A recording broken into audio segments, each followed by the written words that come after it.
Hello Brian, কি অবস্থা সবার? তো আজকেও একটা ব্লগ নিয়ে চলে আসলাম। তো আজকে ব্লগটা হইলো আমার বন্ধুর দাদির বাড়ি যাব। তো আমরা যাইতাছি, যাওয়ার পথ রাস্তাটা ছিল আগে ভাঙ্গা, এখন থেকে অনেক অস্থির হয়ে গেছে। আমি আর বন্ধু কইতেছি, কিরে মামা এত সুন্দর রাস্তা বানাইলে আমরা কইতে পারি না? তো এখানে পোলাপান খেলতে যায়, আমরা এরকম ভাবে এক সময় খেলছি, তো এখন আর খেলতে পারি না। তো কিছু করার নাই, সংসারের হাল ধরছি, এখন আমাদের তো কাম করেই খাইতে হবে। তো আস্তে আস্তে খিদা লেগে গেছে, সামনে দেখলাম একটা হোটেলে গিয়া কইলাম, ভাই আমাদেরকে পুরি দেন। পুরি নিয়ে দুই বন্ধু খাইতে খাইতে বলতেছে যে মামা তোর দাদি বাড়ি আর কত দূর? ওই বন্ধু বলতেছে যে এই সামনে। আমি কই সামনে কইতে কইতে তো 1 ঘন্টা পার করে লাইছস। পরে চার দোকানে আসলাম, চার দোকানে এসে একটা সিগারেট নিলাম, সিগারেট লইয়া আমি বন্ধুর কাছে এলাম। বন্ধু মনে করেন পুরি খাইতে যায়, আমিও পুরি খাইতেছি। তো পুরিটা অনেক ভালো লাগছে। পরে মনে করেন আমরা চলে যাচ্ছি আর দাদির বাড়ি যেতে যেতে রাস্তাটা দেখেন, রাস্তাটা অনেক সুন্দর। এই জায়গাটা হলো পড়ছে মনে করেন পূর্বাচলের দিকে। পূর্বাচলের রাস্তাটা তো আপনারা চিনেই নেই, অনেক সুন্দর একটা রাস্তা। তো রাস্তাটা মনে করেন আমরা মাঝে মধ্যে আসিয়া মনে করেন ঘুরা ফিরা যাই। তো এই রাস্তাটা আমাদের কাছে অনেক ভালো লাগে, তার জন্য আমরা বারবার আসি আর রাস্তাটা দেখা যাই।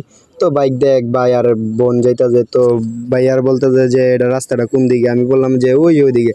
আর আরেক ভাই আরেক বোন মনে করেন ওই যে এই জায়গায় বসে রয়েছে, বসে প্রেম করতেছে। তো আইসা বললাম নদীর পাড়ে আইসা মনে করেন দেখলাম নদীর ওই ধারটা অস্থির। পরে আমরা যাইতাছি, যাওয়ার পথে মনে করেন সামনে দেখলাম, যাওয়ার পথে দেখি একটা পোলা চার দোকানে বসে রয়েছে, তো মোবাইল টিপতেছে বসে। তো আর কি এইটাই মনে করেন আমার বন্ধুর দাদির বাড়ির রাস্তা। তো অনেক সুন্দর জায়গাটা। আমিও মনে করেন আমার বন্ধু খুশিতে নাচতেছে যে দাদির বাড়ি যাইতেছি। তো মামা কইতাছে যে আজকে কাঁঠাল খামো। আমি কই চল কাঁঠাল খাবি, যখন তোর দাদির বাড়ির কাঁঠাল গাছ আছে। বন্ধু কইলো হ আছে। তো মামারে কইতাছে মামা যে তো ল একটা কাঁঠাল পায়রা খাই। তো এই যে এটা হলো ওর কাকার বাড়ি। তো আমরা এখন আছি ওর কাকার বাড়ির সামনে। তো এই যে পিছনে দেখতেছেন, পিছনে হইলো ওর নানি বাড়ি। তো ওর নানি বাড়িতে গেছে হয়, আমি একটু ঘোরাফেরা করতেছি। তো মনে করেন ভাল লাগতেছে না, বাইরে আইছি। বাইরে মনে করেন একটু আটাচলা করতেছি। তো কিছু করার নাই, একা একা গেছে আমার থেয়া। তো এই যে মনে করেন আডাআডি করতে করতে আমি ভিডিও টানতেছি। ভিডিওর মধ্যে দেখতেই তো পারতেছেন এই যে এই বাইকটা হলো ওর কাকার। আর ওই যে দেখা যায় আমার বন্ধু মোড়ার বাচ্চা মোড়া।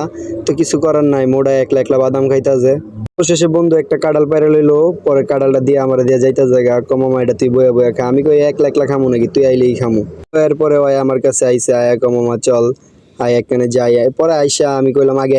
আর এটা হইলো ওর নানি বাড়ি। আর মনে করেন নানি বাড়িতে বাইরে কইতে যে মামা স্বপ্ন ছিল ইউটিউবার হওয়ার, অনেক আশা নিয়ে আসছিলাম ইউটিউবে, যে ইউটিউবার হবে, প্লে বাটন আসবে, অনেক আশা ছিল। গাইস তোমরা কি করতেছো?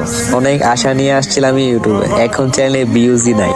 প্লিজ গাইস একটু সাপোর্ট করো, একটু ভালোবাসা দেখাও আমাকে, কারণ অনেক আশা ছিল যে আমার একটা প্লে বাটন হবে।